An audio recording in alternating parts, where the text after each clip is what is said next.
নমস্কার, আমি ডেজি দেবনাথ, সহকারী শিক্ষক, দিনাজপুর সরকারি বালিকা উচ্চ বিদ্যালয়, দিনাজপুর সরকারি বালিকা উচ্চ বিদ্যালয়ের অনলাইন ক্লাসে তোমাদের সবাইকে স্বাগতম। শিক্ষার্থীরা, তোমরা কেমন আছো? নিশ্চয়ই ভালো আছো, তাই না? আজকে আমি তোমাদেরকে পড়াবো অষ্টম শ্রেণীর বিজ্ঞান বিষয়ের দ্বিতীয় অধ্যায় থেকে। আচ্ছা, আমরা তো জানি কোষ দিয়ে আমাদের দেহটা তৈরি, তাই না? আর কোষ কাকে বলে? জীবদেহের গঠন ও কার্যকরী এককে কোষ বলে, তাই না? এই এক কোষী জীব থেকে আস্তে আস্তে দুটা হয়, দুটা থেকে চারটা, চারটা থেকে আটটা, 32, 16, 64, এভাবে কিন্তু কোষগুলা বিভাজিত হওয়ার ফলেই আমাদের দেহটা গঠিত হয়। তারপর বাবা মার সঙ্গে যে সন্তানের যে বৈশিষ্ট্যের মিল, এটা কেন হয়? এটা হয় বংশের ধারাটার জন্য, তাই না? বংশগতির জন্য। তো আজকে আমাদের পাঠের বিষয় জীবের বৃদ্ধি ও বংশগতি। জীবের বৃদ্ধি ও বংশগতি। আচ্ছা, জীবের এই যে বললাম একটা থেকে দুইটা হচ্ছে, দুটা থেকে চারটা হচ্ছে, এটা হলো কোষ বিভাজন, তাই না? তো আমরা আজকে এখন জানবো কোষ বিভাজনের কত প্রকার, কোষ বিভাজনের প্রকারভেদগুলো। কোষ বিভাজন আসলে তিন প্রকার।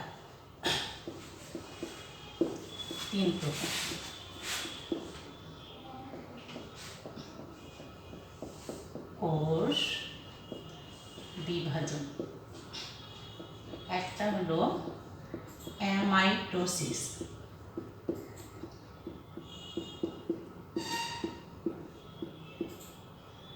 এই অ্যামাইটোসিস কোষ বিভাজনটা সাধারণত ব্যাকটেরিয়া, ভাইরাস, ইস্ট, ছত্রাক, অ্যামিবা অর্থাৎ এককোষী জীবের মধ্যে দেখতে পাওয়া যায়। এই কোষ বিভাজনে কি হয়, যে কোষটা বিভাজিত হবে সেটা সবচেয়ে বড় গোলাকার হলো, তারপর কি হবে, এটার যে নিউক্লিয়াসটা আছে এটা ডাম্বেল বা মকর আকৃতি হবে এবং তার সঙ্গে সঙ্গে সাইটোপ্লাজমটা মাঝখানে ভাঁজ হতে শুরু করবে। এভাবে আস্তে আস্তে নিউক্লিয়াসটা প্রথমে বিভাজিত হবে, তারপর সাইটোপ্লাজমটা এইভাবে ভাগ হয়ে মাঝখান থেকে দুটা কোষ তৈরি হবে। আর যেহেতু এখানে নিউক্লিয়াস এবং সাইটোপ্লাজমের সরাসরি বিভাজন হয়, এই জন্য অ্যামাইটোসিস কোষ বিভাজনটাকে বলা হয় প্রত্যক্ষ কোষ বিভাজন। আমরা যদি একটু ছবির সাহায্যে দেখি, দেখো এই হলো কোষ, এটা হলো নিউক্লিয়াস, এটা সাইটোপ্লাজম,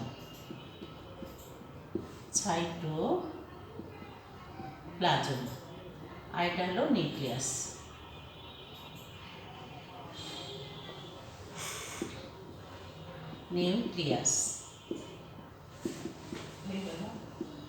আচ্ছা, এখান থেকে কি হবে,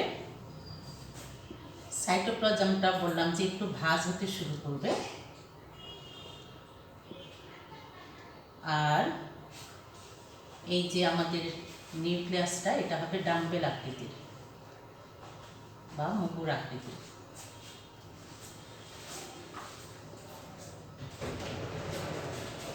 এই হলো আমাদের নিউক্লিয়াসটা। আচ্ছা, পরবর্তী পর্যায়ে গিয়ে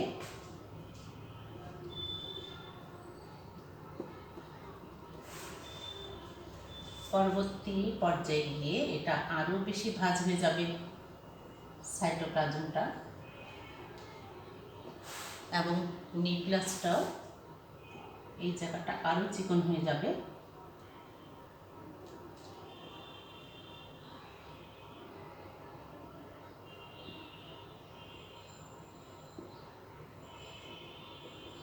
পরবর্তীতে গিয়ে কি হবে,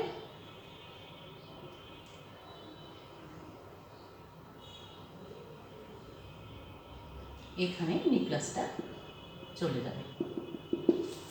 তাহলে প্রথমে কি হলো, নিউক্লিয়াসটা হবে ডাম্বেল আকৃতির, সাইটোপ্লাজমটা ভাঁজ হতে শুরু করবে, পরবর্তী পর্যায়ে গিয়ে নিউক্লিয়াসটা আরও চিকন, মাঝখানটা আরও চিকন হয়ে যাবে, আর সাইটোপ্লাজমটা আবারও ভিতরে ঢুকতে থাকবে। এইভাবে আস্তে আস্তে দুটা অপত্য কোষে পরিণত হবে। যেহেতু এটা সাইটোপ্লাজম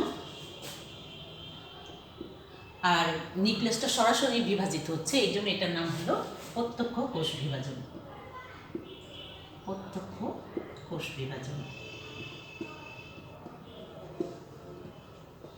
ঠিক আছে, এটা শুধুমাত্র এককোষী জীবের ক্ষেত্রে ঘটে থাকে।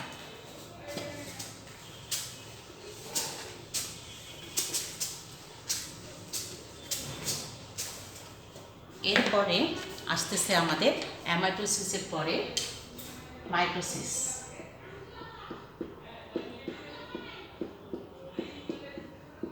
মাইটোসিস কোষ বিভাজন। আর 3 নম্বর হলো মিওসিস।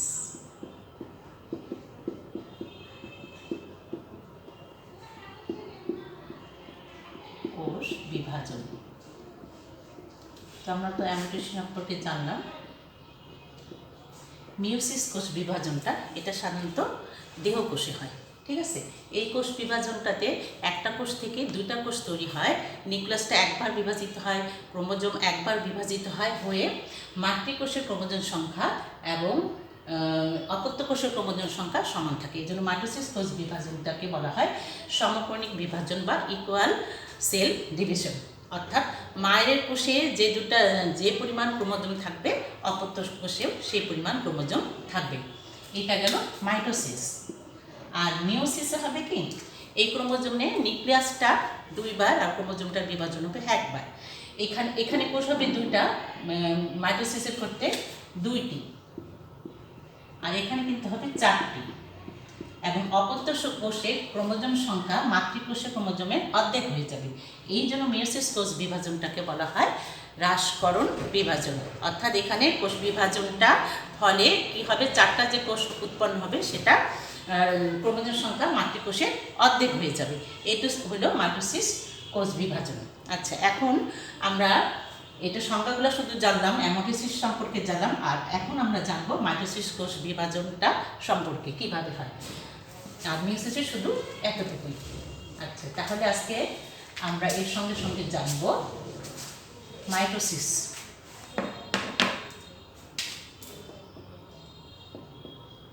মাইটোসিস কোষ বিভাজন।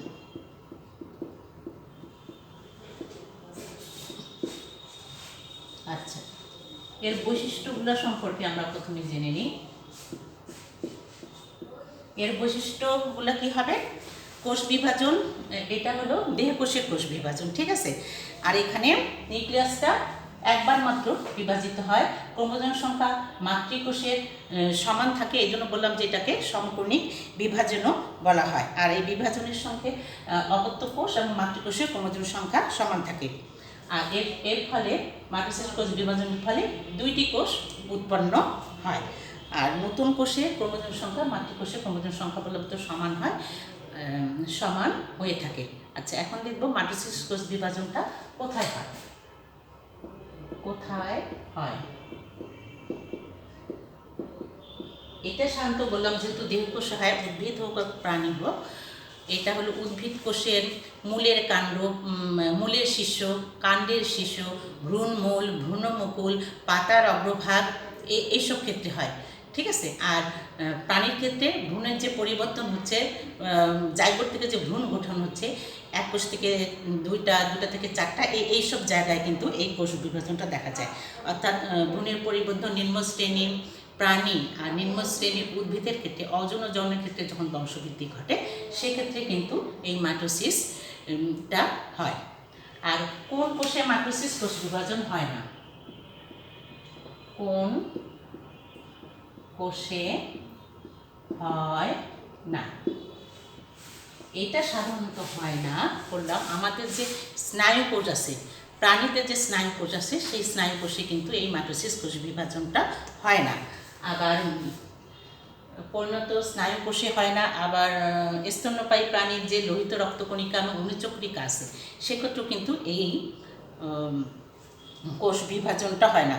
আর উদ্ভিদের যে স্থায়ী টিস্যু আছে, আরও বড় হলে পড়বা তোমরা, স্থায়ী টিস্যু যখন এটা বিভাজন ক্ষমতা হারায় ফেলে, তখন টিস্যুগুলোকে বলা হয় স্থায়ী টিস্যু। তো স্থায়ী টিস্যুতে কিন্তু হয় না। তাহলে এটা আমরা কি দেখলাম, স্নায়ু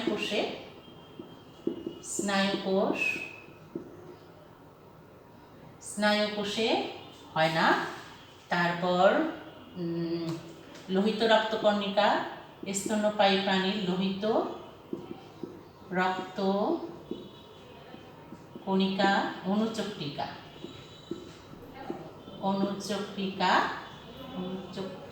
আর কি বললাম, উদ্ভিদের ক্ষেত্রে স্থায়ী কোষ, যেটা স্থায়ী কোষ, ঠিক আছে। এইসব ক্ষেত্রে কিন্তু আমরা মাইটোসিস কোষ বিভাজন কেন কোনো কোষ বিভাজনই আসলে এইসব জায়গায় হয় না। এরপর আসো আমরা তাহলে মাইটোসিসের কাকে বলে জানলাম, বৈশিষ্ট্য জানলাম, কোথায় বিভাজিত হয় কোথায় বিভাজিত হয় না সেটা জানলাম। এখন আমরা দেখব মাইটোসিস কোষ বিভাজনটা কিভাবে হয়। মাইটোসিস কোষ বিভাজনের দুইটা প্রক্রিয়া আছে। একটা হলো নিউক্লিয়াসের যে বিভাজন সেটাকে বলা হয় কেরিওকাইনেসিস, হ্যাঁ, আর সাইটোপ্লাজমের যে বিভাজন সেটাকে বলা হয় সাইটোকাইনেসিস। আচ্ছা, এই দুটো বিভাজনের ফলে মোট হলো মাইটোসিস কোষ বিভাজন। আর মাইটোসিস কোষ বিভাজন হবে যে কোষটা, সেটার আগে কিছুটা একটা প্রস্তুতিমূলক দশা থাকে, সেটাকে বলা হয় ইন্টারফেস দশা। ইন্টারফেস দশা অর্থাৎ যে কোষটা বিভাজিত হবে তার আগে কিছুটা সময় সে অতিবাহিত করে, এটাকে বলা হচ্ছে ইন্টারফেস দশা।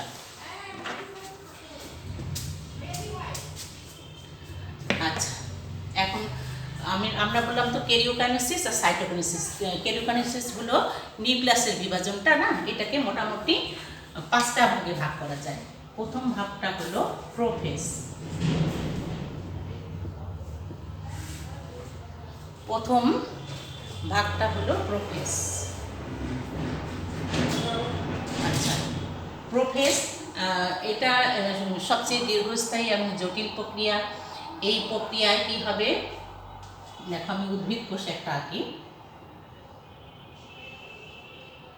উদ্ভিদ কোষ,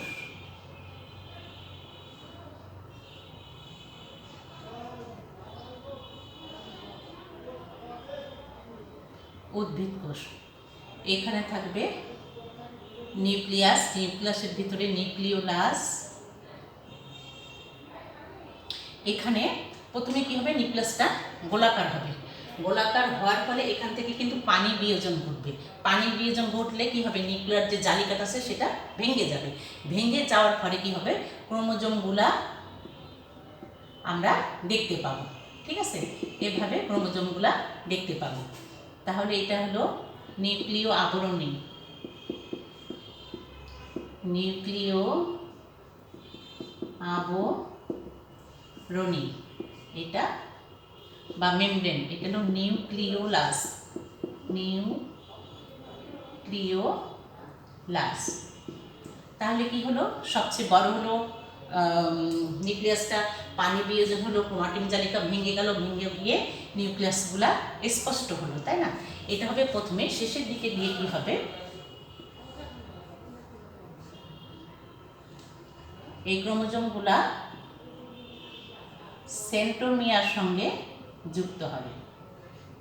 যুক্ত হয়ে আমরা কিন্তু অনেক স্পষ্ট আকারে দেখতে পাবো। ঠিক আছে,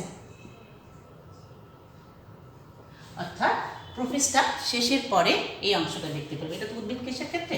প্রাণী কোষের ক্ষেত্রে কি হবে, প্রাণী কোষটা শান্ত গোলাকার। এটা হলো উদ্ভিদ কোষ। উদ্ভিদ কোষ, এটা প্রাণী কোষ। আচ্ছা, প্রাণী কোষের ক্ষেত্রে একই ঘটনা ঘটবে, নিউক্লিয়াসটা বড় হবে, এখানেও পানি বিয়োজন শুরু হবে, ক্রোমোজোমগুলা স্পষ্ট হতে শুরু করবে। আর এখানে এটা হলো সেন্ট্রিওল।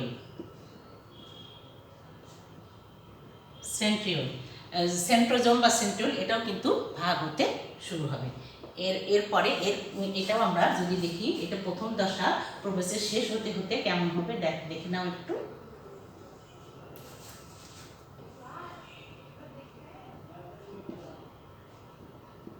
এরকম করে চলে যাবে। এই তো নিউক্লিওলাস, ক্রোমোজোমগুলা পেঁয়াজ খুলে এই অবস্থায় থাকবে। তাহলে এটা নিউক্লিয়াস, এটা সাইটোপ্লাজম। ঠিক আছে, এই হলো মোটামুটি প্রোফেজের বৈশিষ্ট্য। প্রোফেজের এর পরে থাকলো যেটা, সেটা প্রোফেজের পরে থাকলো প্রোমেটাফেজ। তাহলে আমাদের প্রোফেজ শেষ।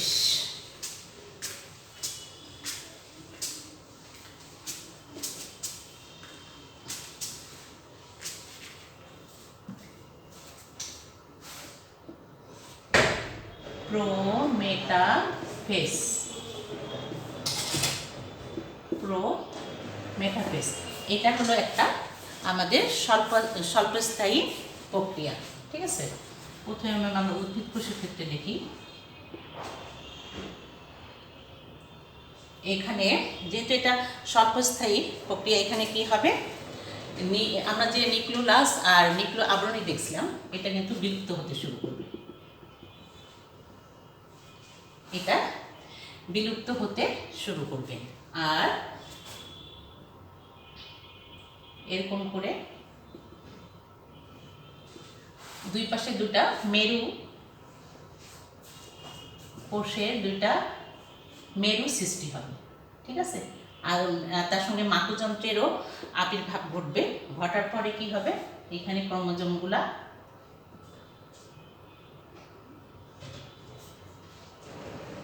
ক্রোমোজোমগুলো এইভাবে বিক্ষিপ্তভাবে অবস্থান করবে।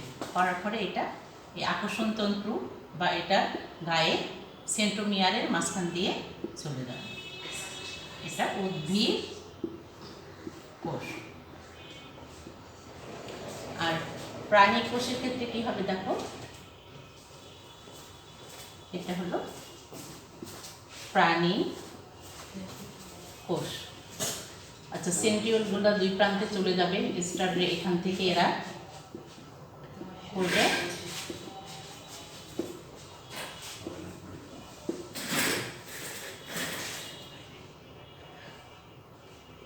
ক্রোমোজোমগুলো এই আকর্ষণ তন্তুর গায়ে লেগে থাকবে। ক্রোমোজোমগুলো কিন্তু জোড়ায় জোড়ায় অবস্থান করে, শিক্ষার্থীরা খেয়াল করো। এই জন্য আমি এখানে দুই জোড়া কিন্তু সবসময় আঁকতেছি, ঠিক আছে। এইভাবে থাকবে। এটা হলো প্রোমেটাফেজ। এই ধাপটা হলো খুবই স্বল্পস্থায়ী। প্রোমেটাফেজের পরে আসতেছে মেটাফেজ। অর্থাৎ ধাপ 3 হলো মেটাফেজ। মেটাফেজে এসে কি হবে, কোষগুলো সব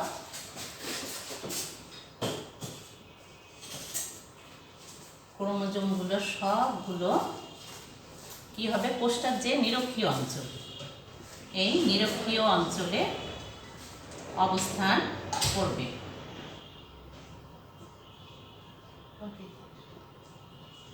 কোষগুলো ক্রোমোজোমগুলো নিরক্ষীয় অঞ্চলে এসে অবস্থান করবে। আর এখানে ক্রোমোজোমগুলো সবচেয়ে মোটা এবং খাটো হবে, এবং আমরা এই ধাপে আসলেই ক্রোমোজোমগুলো সবচেয়ে স্পষ্টভাবে দেখতে পাই।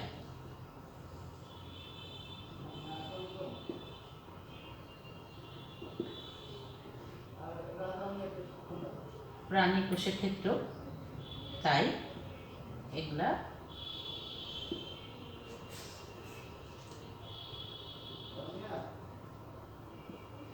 কোষের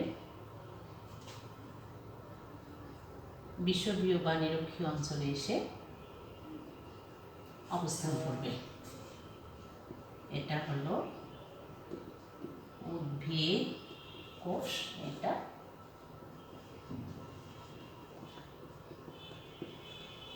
প্রাণী কোষ। এই গেল মেটাফেজ দশা, ঠিক আছে। 3 নম্বর দশা গেল। এরপর আমরা দেখব অ্যানাফেজ।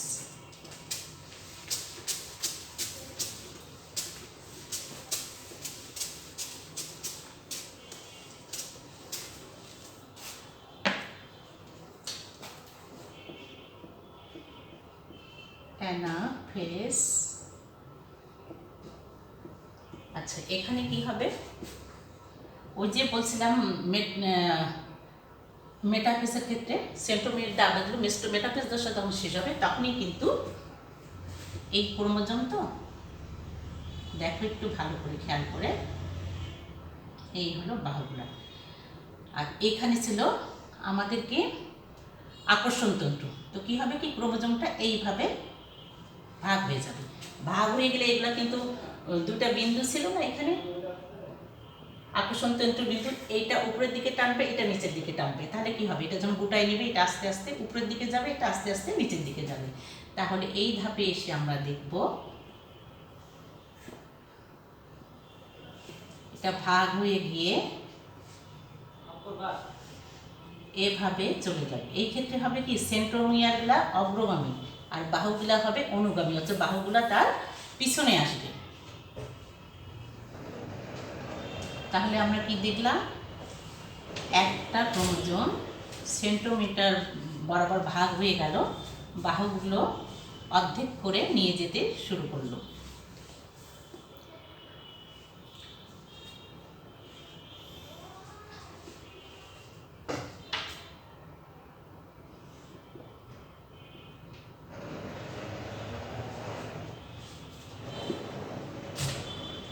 আর যদি ক্রোমোজোমগুলোর দিকে একটু খেয়াল করো, কোনোটা বড় হাতের এল, ছোট হাতের আই, ভি, জে এই আকৃতির কিন্তু হবে ক্রোমোজোমগুলো।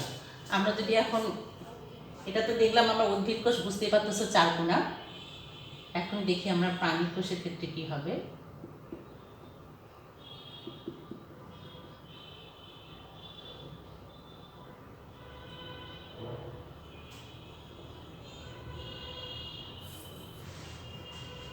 প্রাণী কোষের ক্ষেত্রে কিছুটা এই ধরনের হবে।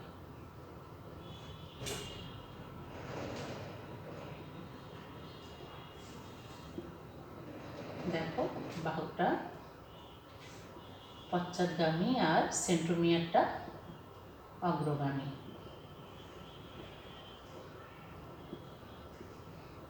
এইভাবে এগুলো ক্রোমোজোমগুলো বিভাজনের ফলে দেখতে ইংরেজি অক্ষর ভি, আই, জে এগুলোর মতো হচ্ছে। আচ্ছা, এভাবে এটা আস্তে আস্তে কী করবে, কোষে যে দুই মেরুতে পৌঁছানোর ফলেই কিন্তু এনার্জিস দশাটা শেষ হয়ে যাবে। এরপরে যেটা থাকবে সেটা হলো টেলোফেজ।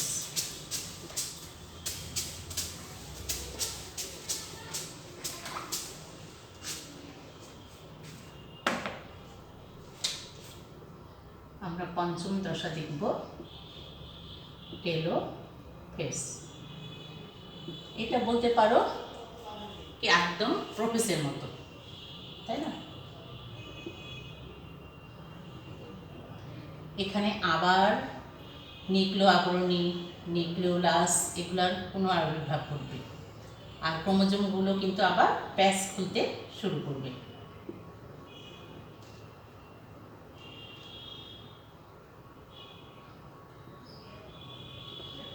আর মাঝখানটায় কি হবে, এরকম একটা দশা। আমরা যদি এখন প্রাণী কোষটা দেখি,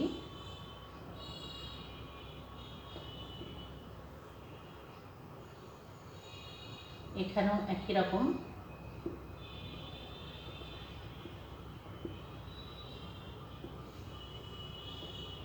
নিউক্লিওলাস আর নিউক্লিয়ার আবরণীর পুনরাবির্ভাব ঘটবে, ক্রোমোজোমগুলা প্যাচ খুলতে শুরু করবে। এই অবস্থায় আমাদের ক্যারিওকাইনেসিসের বিভাজন শেষ। এরপর আসলো সাইটোকাইনেসিস। আগে বলছিলাম মাইটোসিস কোষ বিভাজনটা দুই ভাগে বিভক্ত, তাই না? নিউক্লিয়াসের বিভাজনটাকে বলা হচ্ছে ক্যারিওকাইনেসিস। ক্যারিওকাইনেসিস ছিল 5টা দশা। এখন সাইটোকাইনেসিস। সাইটোকাইনেসিস।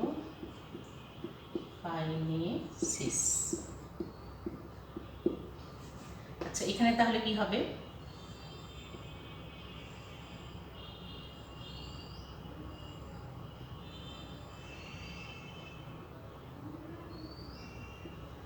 এই তো দুটা কোষ হলো, এই মাঝখানটায় আমাদের নিউক্লিয়াসের বিভাজন তো আসলে শেষ। এখানে এন্ডোপ্লাজমিক রেটিকুলাম আর বিভিন্ন জড়বস্তু আসবে, এসে আস্তে আস্তে কী হবে দেখো,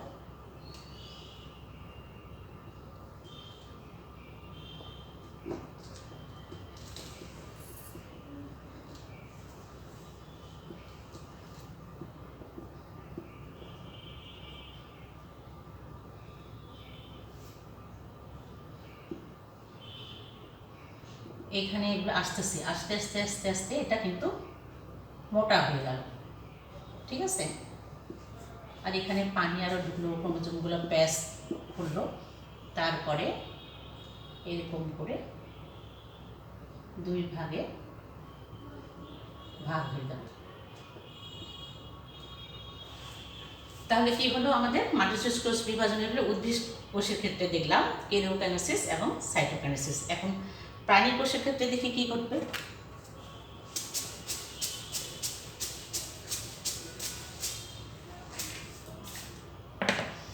প্রাণী কোষের ক্ষেত্রে হবে কি, যখন টেলোফেজটা শেষ হয়ে যাবে,